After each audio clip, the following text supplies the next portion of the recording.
협회회원 및 공간정보 산업 가족 여러분, 2022년 이민년 새해가 밝았습니다. 새해 복 많이 받으십시오.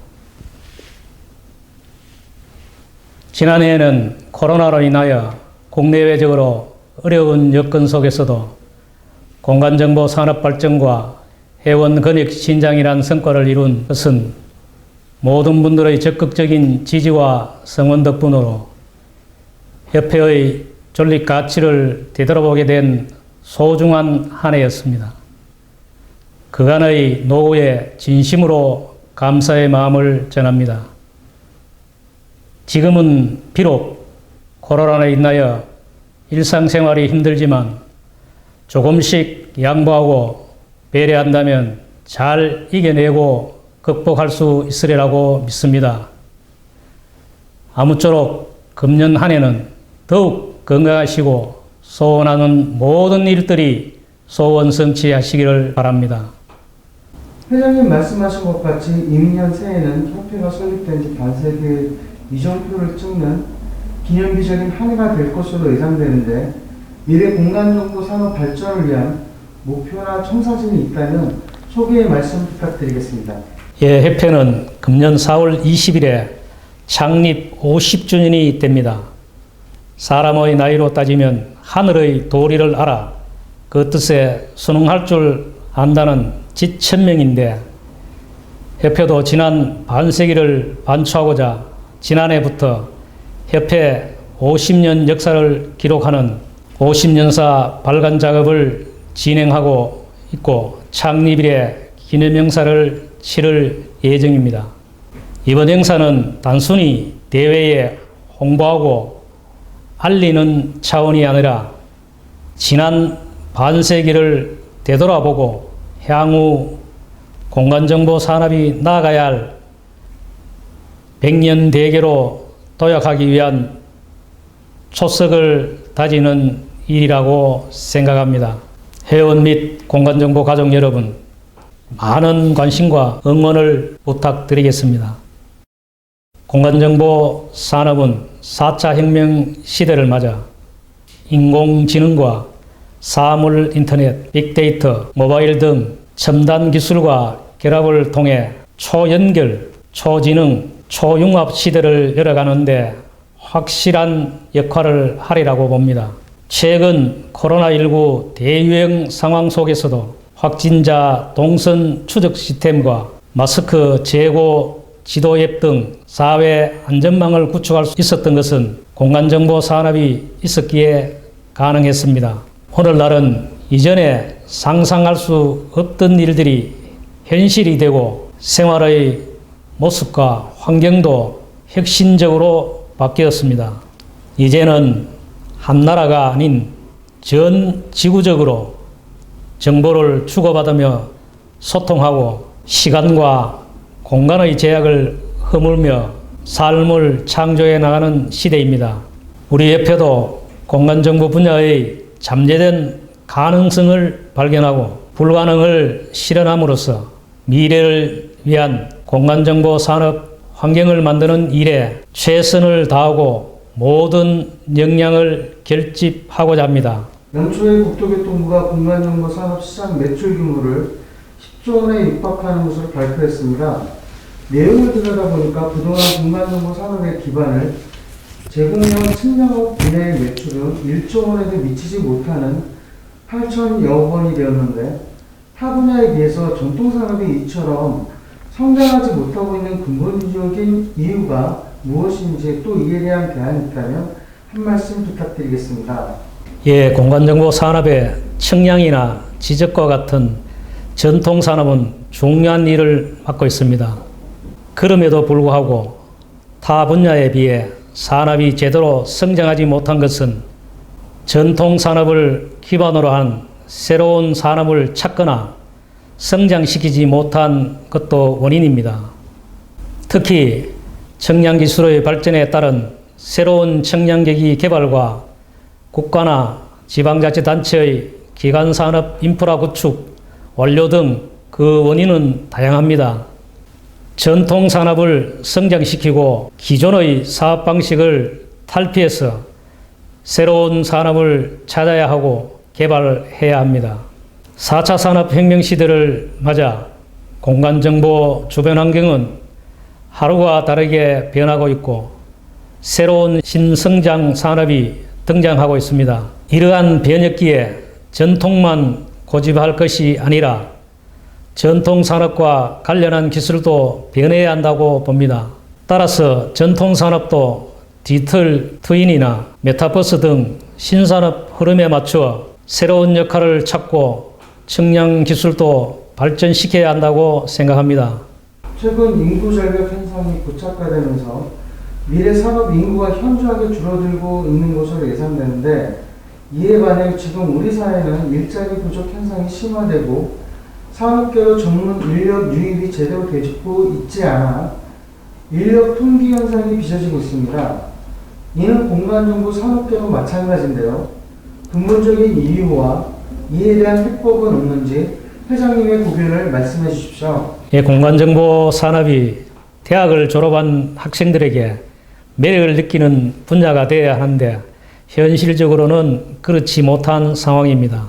또한 공간정보 산업 시장의 영세화로 대학을 졸업한 전문 인력이 일자리를 구한다 해도 잦은 이직으로 인해 전문가로 성장하지 못하는 구조적인 문제를 안고 있습니다. 이러한 구조적인 문제로 공간정보 산업 시장에서 인력 부족난을 겪거나 전문가를 찾기 어려운 실정입니다.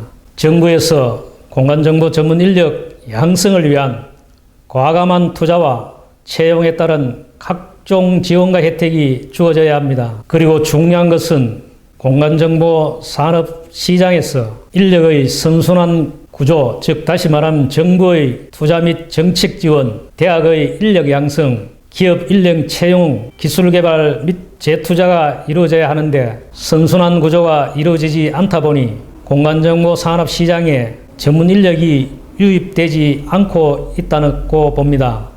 이를 해결하기 위해서는 산학, 관련이 한자리에 모여 머리를 맞대고 대안을 찾아야 하는데 현실적으로 정책과 산업과 연구가 제대로 작동하지 않고 있다고 봅니다. 향후 공간정보 산업계가 선도적으로 정부나 대학과 연구소와 손을 맞잡고 산업의 활성화 방안을 찾도록 적극 노력하겠습니다. 지난 10년 규례에서 회장님께서 10년사를 통해 선배님들이 닦아놓은 길이 누가 되지 않을까 정말 많은 고민을 해왔다고 말씀하셨습니다. 지난 한 해 동안 회장님께서 협회와 업계 발전에 어떠한 마음으로 임해오셨는지 읽을 수 있는 대목이었습니다. 특히 지난 한 해는 한국국토정보공사 법안 제정을 놓고 산업계의 생존권과 직결된 문제들이 대두되면서 한시도 마음 편할 날이 없었을 것이라 판단되는데 현재도 진행 중인 사안인지 궁금합니다. 예, 현재도 여전히 진행 중입니다. LX 한국국토정보공사법은 국가공간정보 체계의 근간을 훼손하고 민간 업무 영역을 침해하도록 하는 LX 공사만을 위한 특혜성 법안으로 반드시 처리되어야 합니다.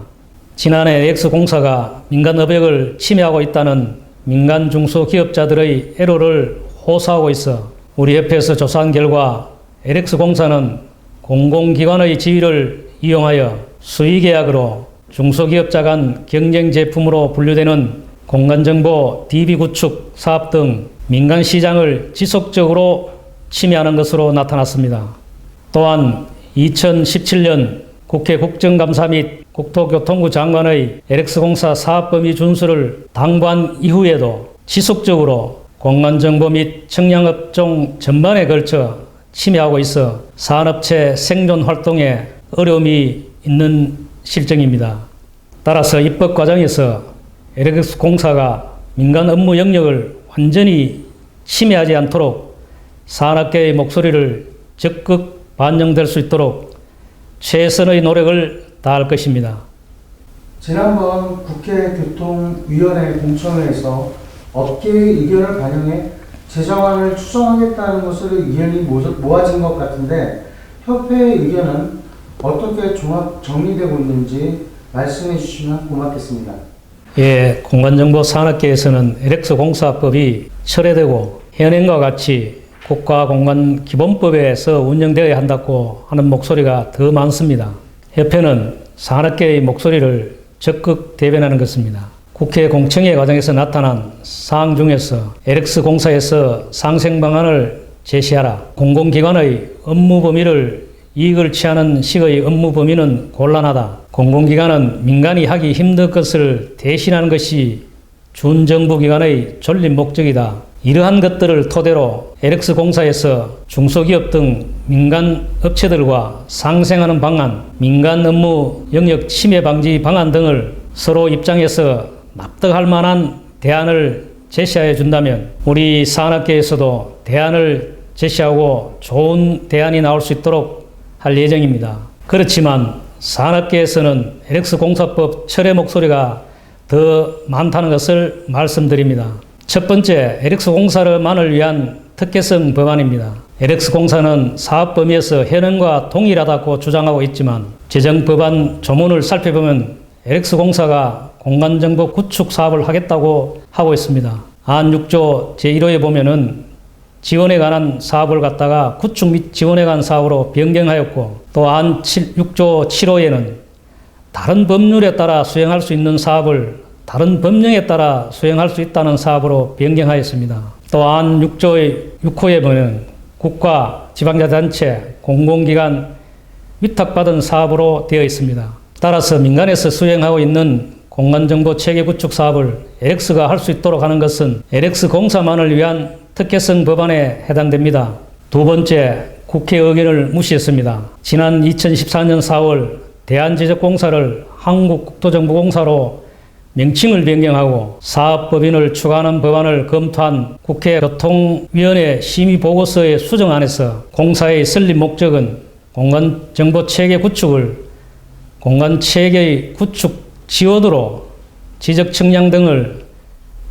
지적측량 등으로 수정하였고 사업 범위를 보면은 공간정보체계 구축에 관한 사업으로서 다음 각호목에 대한 것은 사업으로 수정하였고 가목은 측량을 제외하고 나목은 중소기업 제품을 제외하도록 신설한 민간 업무 영역을 침해를 하지 않는다고 하였습니다. 이에 대해 국토교통부에서도 민간의 업역을 침해하지 않고 산업 인프라 구축 등을 통해 민간을 지원하는 공적기관으로서 역할을 강화할 것이라고 하였습니다. 세 번째는 공간정보 구축 및 관리 체계의 근간을 훼손하고 있습니다. 국가공간정보기본법 제2조를 보면 공간정보는 중앙행정기관, 지방자치단체, 공공기관, 민간기관 등에서 정보를 생산, 관리하도록 하고 있습니다. 국가 및 지방자치단체는 국민의 공간정보를 활용할 수 있도록 공간정보를 생산, 관리 및 활용할 수 있게 하고 있는 현행 법률과 상충됩니다. 또한 국토정보의 통합적 구축 관리에 대한 용어의 정의와 범위도 구체적인 내용이 없어 해석상 논란이 예상됩니다. 네 번째, 국가정책과 현 정부의 중소기업 육성 일자리 정책과 역행하고 있습니다. 민간이 주도하는 공간정보 구축 사업을 LX공사에서 하게 된다면 민간업역 침해에 따른 경영 악화로 인하여 일자리가 줄어들어 4,650개의 업체와 공간정보기술자 6만 5천 명이 도산의 위기에 처해 있습니다. 그리고 민간 영역의 업무를 LX공사의 사업으로 규정하여 수의계획으로 수주할 수 있도록 하고 있어 불공정한 자율경영을 저해하고 있어 중소기업 육성정책과 정면으로 배치되는 현상이 벌어집니다. 협회가 창립 반세기를 맞이하면서 협회 사업도 새로운 도약기를 마련하느라 분주하신 것 같은데 올해 역점을 두고 추진하는 주요 사업이나 계획에 대해서 한 말씀 부탁드리겠습니다. 협회는 앞에서도 말씀드렸듯이 금년에 창립 50주년을 맞이하게 됩니다. 이에 따라서 50년사 발간 사업도 추진하고 50년 기념 행사를 치를 예정입니다. 이를 통해 협회는 제2의 창립으로 거듭 태어난다는 각오로 새로운 마음과 자세로 한 해를 보낼 계획입니다. 금년도 협회의 중점 사업은 협회의 안정적인 운영을 위하여 다양한 운영 재원 확보, 회원의 사업 안정 도모를 위한 공개사업 추진, 정부 위탁 사업의 내실화, 특히 오성센터 기능을 정상화시켜 공간정보산업연구원이 제대로 작동할 수 있도록 하려고 합니다. 아울러 LX공사법 제정과 관련해 지난해와 마찬가지로 공간정보 유관기관과 단체가 똘똘 뭉쳐서 끝까지 법 제정 철회를 위한 노력을 기울 계획입니다. 우리는 지난 50년의 준비된 경험을 바탕으로 새로운 100년의 먹거리를 창출하여 4차 산업혁명 시대를 선도할 수 있도록 회원들의 슬기로운 지혜와 역량을 한 곳에 모아 협회 창립 50주년을 새롭게 도약하는 더 큰 협회로 만들어갈 것입니다.